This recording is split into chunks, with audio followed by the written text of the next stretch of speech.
আসসালামু আলাইকুম। সোনারঘাট শখের কামারের একটা গাড়ির প্রয়োজন আমাদের টমটম কি। আমরা আসছি এখন নতুন ব্রিজে গাড়ি দেখার জন্য। এখন দেখি গাড়িটা কিরকম অবস্থা। চলো সবাই। আমাদের ইজি বাইক কিনেই লাগবে। গাড়ি কোনটা এটা নি? নতুন গাড়ি আইছে কালকে দেখো সেজিসটা তাহলে চায় না। সেজিস গুলা দেখো, তাহা ওহা দেখো। আমার বাচ্চা বাচ্চা নিয়ে জলসা কিতা বুঝো গাড়িটা তো মোটামুটি উপরটা ঠিকঠাক আছে। আমরা জিনিসটা ভালো হইতো, সেজিস গুলা ভালোই তো কি। আমরা মাল জানতাম সেজিস ভালো। কি কি দিকে গাড়ি কিনা লাগে আপনারা জানাইবেন। আমরা অফুমিয়া দেখো তো চলটা দেখো। চেঞ্জ করুন যে আমরা তো অভিজ্ঞতা ড্রাইভার, আমরা জানি না রে বা। চল দেখ তুই দেখ, আমি দেখি হইতো না মাল উল যেমনে টানুন যায়। একজাক্ট ইঞ্জিনিয়ার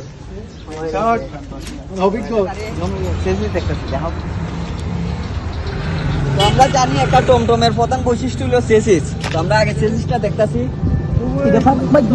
সেজিস ফাটা নাকি? সেজিসটা হইলো মূল আদর্শ। আমরা যেহেতু খাদ্য তো টানমু, খাদ্য টিকুক মানমু। ব্যাটারিটাই তো আছে। প্রধান বৈশিষ্ট্য হলো আমাদের সেজিসটা। সেজিস ভালো হইলে সবকিছুই ভালো হয় আর কি। আমরা জানি, আর আপনারা অভিজ্ঞতা যারা আছেন তাহলে আপনারা জানাইবেন যে আমরা কোন জিনিসটা ভালো হয়, টমটম কোন জিনিসগুলো দেখতে কিনতে হয় আর কি। একটু জানাইবেন যারা টমটম বিষয়ে জানেন। নতুন বেজে আছি আমরা। না বলবো তুই দাদাই হ্যাঁ